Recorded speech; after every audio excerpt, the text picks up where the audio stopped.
Essa aula busca ajudar, revisar e sanar algumas dificuldades encontradas nos alunos no conteúdo de função exponencial. Vou começar ela apresentando um pouco sobre a definição, do que é a definição de função exponencial. Como vocês podem analisar, a definição de função exponencial, eu coloquei aqui bem explícita, é um acordo realmente matemático, né, do que a gente pode tratar ela. Lendo aqui um pouco sobre o que é a definição. Função exponencial é aquela que a variável, gravem esse nome, variável, está no expoente, outro nomezinho interessante para a gente também entender, cuja a base é sempre maior que zero e diferente de 1. Ou seja, toda vida que eu tenho um número elevado a alguma coisa, a gente está trabalhando com a função exponencial, direta ou indiretamente. Exemplozinho aqui bem prático, né? Muitas vezes o aluno se pergunta, professor, mas você fala muito a definição, mas a gente não compreendeu a definição. Então, vamos logo para um exemplo de cara logo para entender o que é a função exponencial. Eu tenho aqui a variável do expoente, né? Nesse caso aqui eu coloquei x. Tem que ser somente x? Não. Pode ser A, B, C, você que decide. Contanto que seja uma letra, porque o conceito de variável a gente atrela na matemática como uma letra. Se aqui é o x, com certeza aqui também a minha função indica o x também está sendo representado por essa variável. O 2 aqui é uma base maior que zero e diferente de 1 que eu utilizei, certo? Toda vida tem que ser maior que zero e diferente de 1. Por incrível que pareça, já já a gente vai compreender que não pode ser negativa essa base, certo? Por quê? Porque de início logo, nessa definição, essa definiçãozinha aqui mais embaixo, acho que vai dar para todo mundo ver ela. Ela fala que a função exponencial ela é dos reais, conjunto dos números reais, no conjunto dos números reais. Tal que y é igual a elevado a x. Professor, não entendi nada. O que é esse y igual a elevado a x? Isso daqui representa a curva que essa função vai fazer em um gráfico. Ah, mas é uma curva? A gente vai observar que é uma curva. Estou dando spoiler aqui que nem precisava, né? Mas a gente vai observar que é uma curvazinha, certo? Por exemplo, na função do primeiro grau, pegar uma folhazinha aqui só para representar. Na função do primeiro grau, a gente tem uma reta, né? Um gráfico, reta, x, y. Na função do segundo grau, que está dando para ver, a gente vai ter parábola, x, y. Já na função exponencial, a gente tem uma curva. Curva essa que pode ser chamada de curva exponencial, certo? Então, quando eu tenho essa expressãozinha aqui, vale lembrar uma coisa. A lei de formação no primeiro, a gente pode ter y igual a x mais b, certo? Função do primeiro grau. Eu posso ter na do segundo y igual a x ao quadrado mais bx mais c. E na função exponencial, y igual a elevado a x. Pode ter o b também, né? Com uma variávelzinha a mais. Mas no caso, o inicial que a gente está trabalhando, y igual a elevado a x, que é o caso dessa função, certo? Observem que eu tenho uma condição aqui para a minha base. Como assim a base? Se eu estou dizendo que o a é maior que 1, então eu estou considerando aqui o a como base. 2 é maior que 1? Sim, né? Ou a segunda condição para existir uma função exponencial é que a base tem que ser maior que 0 ou menor que 1, certo? Maior que 0 ou menor que 1. Aí a gente vai analisar o porquê dessas duas condições, certo? Aqui eu coloquei uma observação para quem tem muita dúvida em entender o que é maior e o que é o menor, o que é o símbolo maior e o que é o símbolo menor. Observem, eu vou colocar uma folhinha aqui só para exemplificar. O maior, certo? Como a gente gosta de chamar, é representado por esse símbolo. Se esse símbolo formar um 7, é maior. O menor é representado por esse outro símbolo. Se esse símbolo formar um 4, é menor. Então eu tenho maior o 7, menor o 4. 7 não é maior que 4? 4 não é menor que 7? Então, relação vice-versa. Nunca mais você esquece isso. Então, primeira parte, foi falado sobre a definição de função exponencial. Foi falado o que é realmente, na aplicação, né, um exemplo do que é uma função exponencial. E aqui eu tenho o conceito, né, o conceito realmente da função exponencial matemática. voltando para o que a gente estava falando, pode existir uma pergunta: o porquê a base não pode ser negativa? Ou seja, como assim, professor? Por que a base não pode ser negativa? Pessoal, eu tenho uma condição aqui que ela fala o seguinte: se a base for negativa para alguns expoentes, não são todos, a função não estaria definida. Definida em que sentido? Se vocês analisarem, na primeira parte que eu citei, não sei se ainda vai aparecer aqui no vídeo, mas eu creio que seria bem aqui, eu estou dizendo que a função exponencial está pertencendo ao conjunto dos números reais, ok? O conjunto dos números reais, ele engloba, se a gente lembrar um pouco, o diagrama de Venn. O diagrama de Venn é esse que trata sobre os conjuntos, conteúdozinho para quem está entrando no ensino médio, conteúdo inicial, falando assim um pouco mais, né? Eu posso dizer que o conjunto dos números reais, ele abrange uma classe de números, exceto uma pequena classe. Por exemplo, ele abrange os positivos e negativos, abrange as frações, abrange também, além das frações, os números que a gente pode considerar assim, que não são dízimas periódicas. Por exemplo, o π. O π ele não é uma dízima periódica. Okay? Então, o conjunto dos números reais abrange praticamente esses números, mas em nenhum momento o conjunto dos números reais ele abrange uma raiz negativa. Por quê? Porque a raiz negativa já é o conceito dos números complexos, ok? Números complexos. Os números complexos já são raízes negativas, são números imaginários.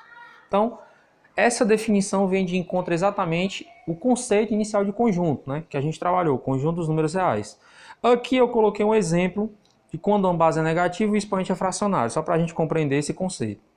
Se a base for menos 4 e o expoente fracionário 1 sobre 2, eu posso ter essa representaçãozinha aqui, ó. F de x é igual a menos 4 elevado a meio.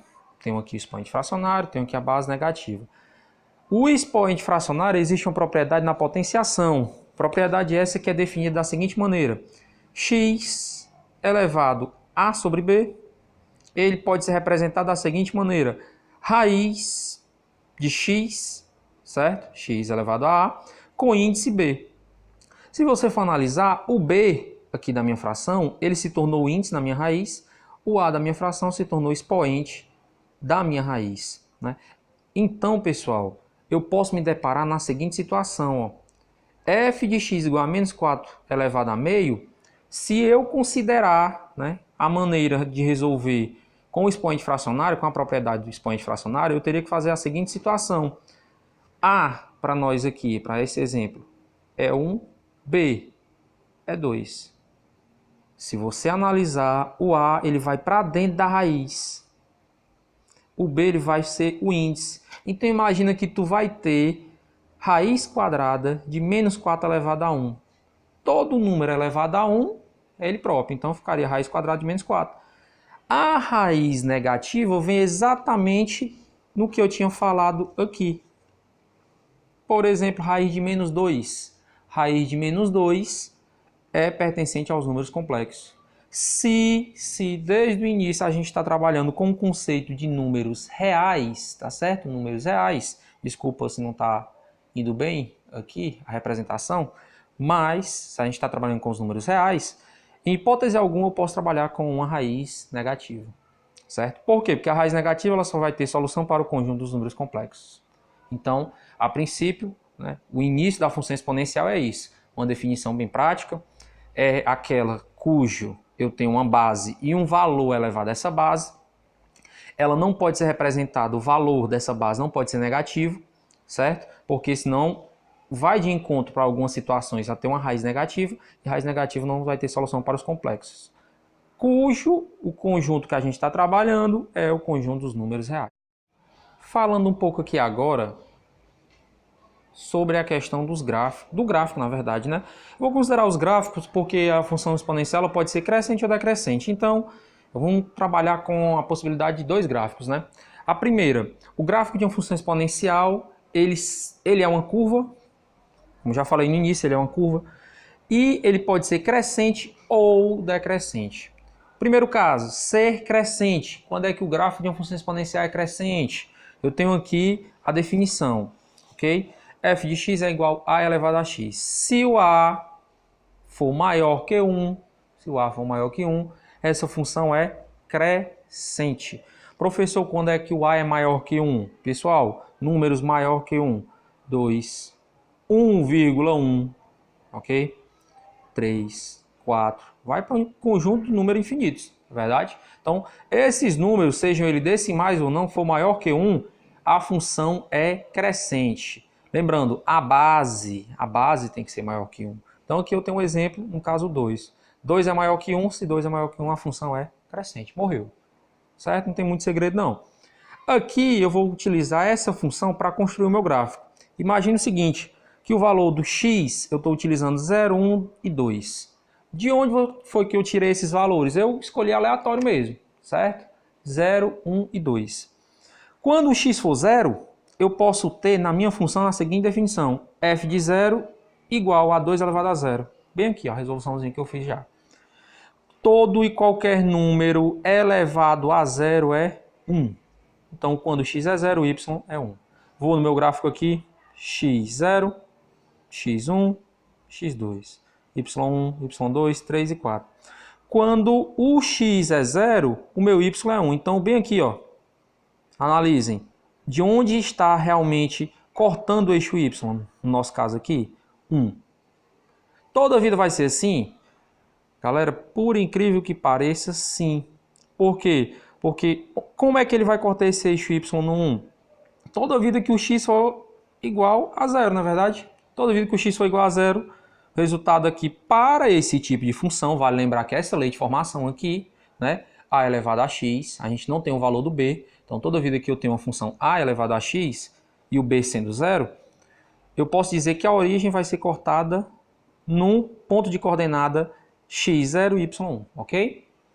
Quando o meu x foi 1, ficou 2 elevado a 1. 2 elevado a 1 é 2.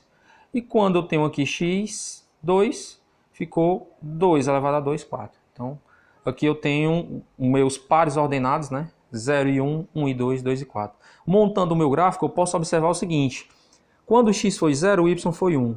Quando o x foi 1, o y foi 2. Quando o x foi 2, o y foi 4. Juntando ponto a ponto, eu observo isso aqui, ó. Ele sai do primeiro ponto, ele vai para o segundo. Do segundo ponto ele vai para o terceiro. Observem que aqui a gente tem uma curva. Essa curva foi o que eu falei logo no início, certo? É a curva exponencial. Curva exponencial. Ok? A letra não é muito feia, mas é isso. Vamos lá. Característica de uma função exponencial crescente. O crescimento dela é muito rápido. Como assim o crescimento dela é muito rápido? Observa.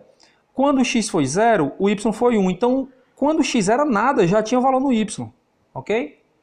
Quando o meu x foi 1, o y já passou a ser 2. Aumentou, né, uma unidade já aqui. Do mesmo jeito que aumentou 1 aqui. Só que agora observa. Quando eu aumento uma unidade no x, no y já vai para 2. Então o crescimento é bem maior, não é verdade? Sendo assim, uma característica da função exponencial crescente é crescimento muito rápido. Beleza.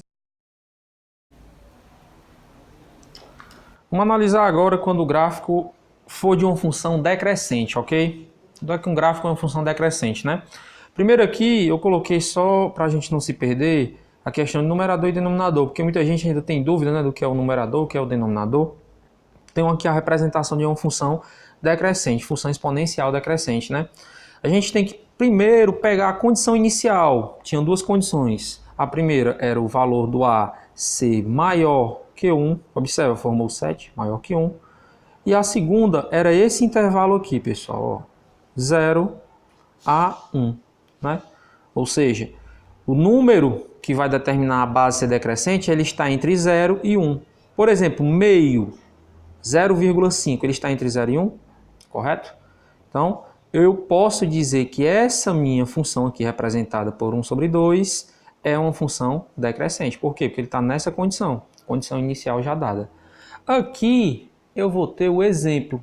Primeiro exemplozinho que eu coloquei aqui, só para a gente ter um maior conhecimento.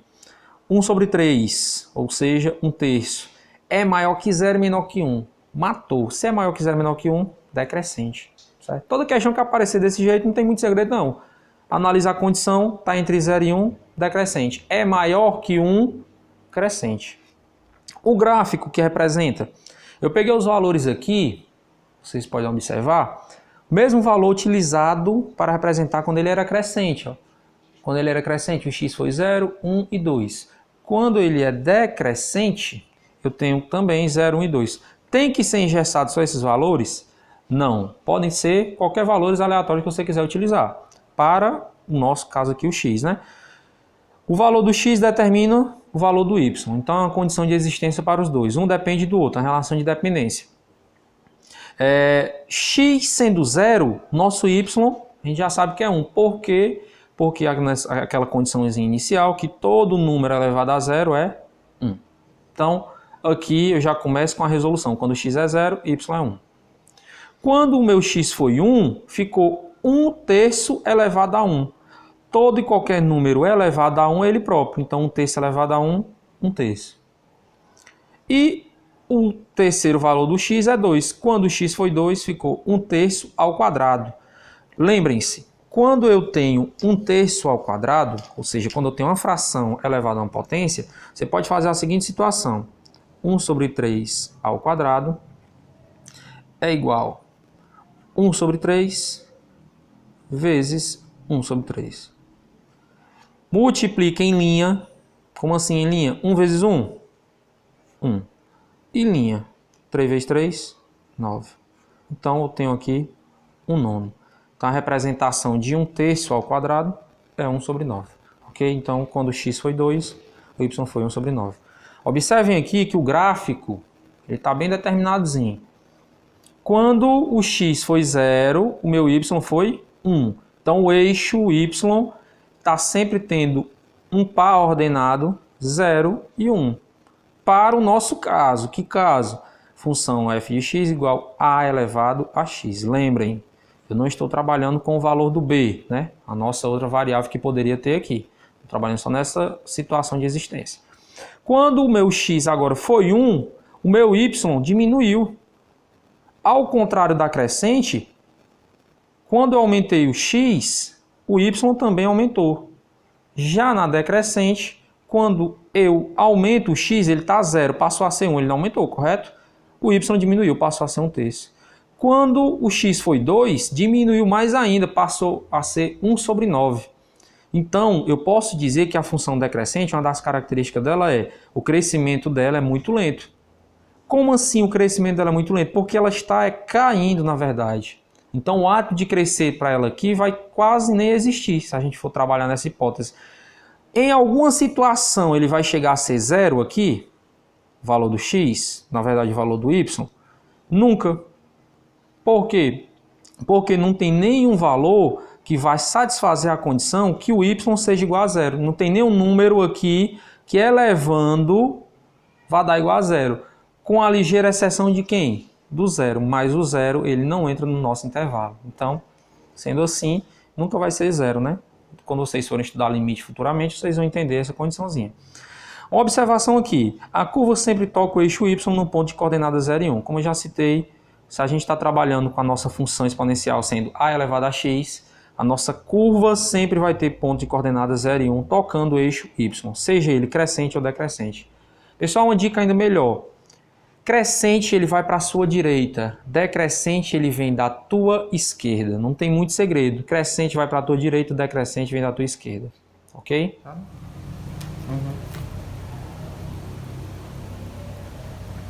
Vamos agora falar um pouco da função exponencial no vestibular, ou seja, resolução um pouco mais de questão, né?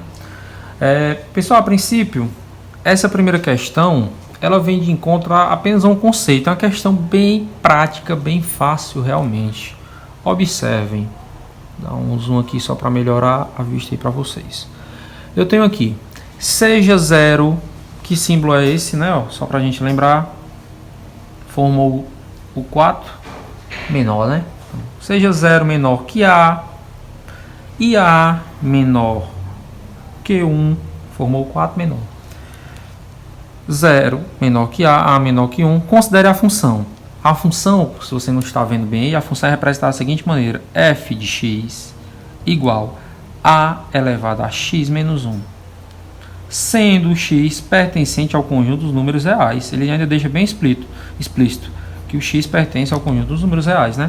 Pode-se afirmar que, analisando os itens, f de x ele é menor que 0 se o x for menor que 1. Então ele está dizendo que se eu pegar um x aqui menor que 1, que é um número menor que 1, 0,9. Se eu colocar o 0,9 bem aqui, o valor do f de x, o valor da função, né? Se eu colocar o valor menor que 1 bem aqui, o valor dessa função vai ser menor que 0 toda a vida, né? Então, vamos analisar primeiro. O item B fala que f1 é igual a 0. Então, se eu substituir aqui por 1, ele está dizendo que a função vai dar igual a 0. Uma aqui bem prática, antes de pensar no item A. 1 menos 1, 0. Todo número elevado a 0 é o quê? 1, né? Então, eu não posso dizer que f de 1 é igual a 0. Então, esse caso aqui já descarta. Porque se eu digo que f de 1 é igual a 0, eu estou dizendo que a elevado a 1 menos 1, f de 1 é igual a elevado a 0. A elevado a 0 é 1. Então, esse caso aqui já descarta. f de 2, ele é maior que 1. O f de 2 é maior que 1. Vamos ver. Se eu vou pegar um papelzinho aqui para a gente fazer. Se eu tenho f de 2, observem, f de 2, na minha função eu vou ter a elevado a 2 menos 1. Então, f de 2 vai ser igual a elevado a 1. A elevado a 1 é a. Então, não posso dizer, certo? De acordo com a minha função aqui, falar que f de 2 é maior que 1. Por quê? Porque o a ele está entre 0 e 1. Se eu digo que f de 2 é a, então significa que ele é um número maior que 0, menor que 1. Então, 0, alguma coisa, né? Então, já descarta esse segundo caso aqui também. O item D fala que é crescente. Pessoal, para ser crescente, a primeira coisa que ele tem que ser, o a, ele tem que ser maior, né? Maior que 1, não é verdade? Aqui já deixa bem explícito na questão que o a, certo? Ele está entre 0 e 1, então não é maior que 1. Crescente não pode ser. Vamos aqui para o nosso caso da função decrescente, né? Função decrescente. Por que função decrescente? Porque a função decrescente, lá no início, só para a gente relembrar, a função decrescente, ela falava exatamente isso. Observem aqui a função decrescente. Eu falei lá no início, isso daqui, ó. Quando 0 é menor que a e a é menor que 1, a nossa função ela é decrescente, ok? Então, nosso item correto aqui seria o item E, ok? Mas, para quem ainda tem dúvida no item A, vamos só jogar aqui valores no item A para entender. O item A fala o seguinte, f de x, ele tem que ser, formou 4, menor que 0, perdão, se o valor do x for menor que 1. Então, substituindo na forma, quando é que um valor é menor que 1? Vamos pensar aqui, né? f de x é igual a elevado menor que 1, posso dizer que seria o próprio 0, né? 0 menos 1. Então, f de x é igual a elevado a menos 1. A elevado a menos 1, certo? Seria 1 sobre a. Pessoal, vocês concordam comigo que se ele diz que vai ser menor que 0 só pode ser aqui mesmo? Negativo. Existe a possibilidade de ter um resultado aqui negativo? Hipótese alguma, né? Hipótese alguma. Então, item A descartado também, ok? Entendeu assim? A primeira situação é isso. Para o segundo exemplo, vou pegar um segundo exemplo aqui que já é uma questãozinha mais contextualizada, né? Uma questãozinha mais padrão Enem. Observem a situação. Uma determinada máquina industrial se deprecia, ou seja, perde valor de tal forma que seu valor T anos, então o valor T significa, no caso, ano a ano, após a sua compra é dado por uma função. Função essa definida por VT é igual a V0 vezes 2 vezes, né, vezes 2 elevado a menos 0,2t. Para quem não está vendo bem a função, eu vou até escrever ela aqui. VT é igual a V0 vezes 2 elevado a menos 0,2t. Observe o seguinte, ele fala que V0 é uma constante real. Eu não tenho nem ideia do que é uma constante real. Constante real, pessoal, é um valor que vai se repetir aí, certo? Então, não tenho esse V0 ainda, né? Se após 10 anos, então o tempo que ele está utilizando nessa máquina de início logo é 10 anos, a máquina estiver valendo 12 mil reais, observa, o valor da máquina em relação ao tempo de 10 anos, ela custar 12 mil reais. Determine qual o valor que ela foi comprada. Prestem bastante atenção, se esse valor 0 é uma constante real, para o nosso caso é o valor de compra, né? Toda vida que eu for comprar a máquina, ela está custando aquele valor. Só que depois de 10 anos, ela vai estar custando 12 mil. Então, eu tenho que descobrir, no caso, quem é esse valor aqui, esse V0, que é o valor que ela foi comprada, pelo fato dele falar que é uma constante real. Então, se na teoria uma constante real, um valor que vai se repetir, é o valor sempre que vai estar sendo a máquina. Vou substituir valores. Onde tem VT, eu vou colocar 12 mil. Tem VT, eu vou colocar 12 mil. V0 eu não sei quem é, que é o valor que eu vou descobrir. 2 elevado a menos 0,2t, que é o tempo em anos. E agora, o problema todinho, creio eu, para você, aluno, seria resolver isso daqui. Eu só não tenho a mínima ideia de como é que eu resolvo uma multiplicação de um número decimal vezes um número inteiro. Esse inteiro ainda, por incrível que pareça, é um 10, né? Um número 10. Pessoal, uma dica, quando você vai multiplicar um número decimal por um número inteiro, esse número inteiro é o 10, esse número, joga a vírgula para frente, joga a vírgula para a sua direita. Observa, quando eu pego a vírgula e jogo para cá, vai ficar menos, esse 0 foi embora, ficou 2. E o 10, automaticamente o A de multiplicar está anulando esse 0. Então ficaria menos 2 vezes 1. Menos 2 vezes 1 é quanto? Menos 2. Ok? Então aqui eu vou colocar menos 2. 12 mil é igual a V0 vezes 2 elevado a menos 2. Resolução aqui bem prática, pessoal. Para isso daqui, para você resolver isso daqui, esse 2 elevado a menos 2, você tem que lembrar um pouco do negócio chamado expoente, certo? Expoente inteiro, ou seja, quando eu estou trabalhando com a potência de um número inteiro. Inteiro em que sentido? Que ele pode ser positivo ou negativo. Nesse caso aqui, o negativo, eu faço o inverso. Professor, não entendi. Como assim o inverso? O inverso de um número é 1 sobre o número. O inverso de x é 1 sobre x. Ok? Nesse caso aqui, eu vou colocar o 12 mil, V0, e o inverso disso aqui, ó, 2 ao quadrado. Vixe, mais um negativo. Por que ele ficou positivo? Porque esse negativo ele só presta realmente, né, digamos assim, para uma coisa. Para quê? Para dizer que você vai trabalhar com o inverso do número, que é 1 sobre o número 2 ao quadrado. Pessoal, quanto é 2 ao quadrado? 4, né? 12 mil é igual a V0 vezes 1 sobre 4. Observa que eu tenho aqui V0 vezes 1, 12.004. Aqui eu posso fazer simplesmente meio pelos extremos, né? Ó. Multiplica esse vezes esse e esse vezes esse. V0 abaixo de 12.000 é 1, então V0 vezes 1 é V0. E 12.000 vezes 4, certo? 12.000 vezes 4 é bem simples também. 4 vezes 2, 8. 4 vezes 1, 4. Repete o 0, 1, 2, 3. 3 zeros. 1, 2, 3. Então, o valor inicial dessa máquina era 48 mil reais, ok? Então, uma questão que ela tem uma contextualizaçãozinha, né? Contextualização essa que você pode se deparar no seu dia a dia, quando você compra um carro e ele começa a se depreciar.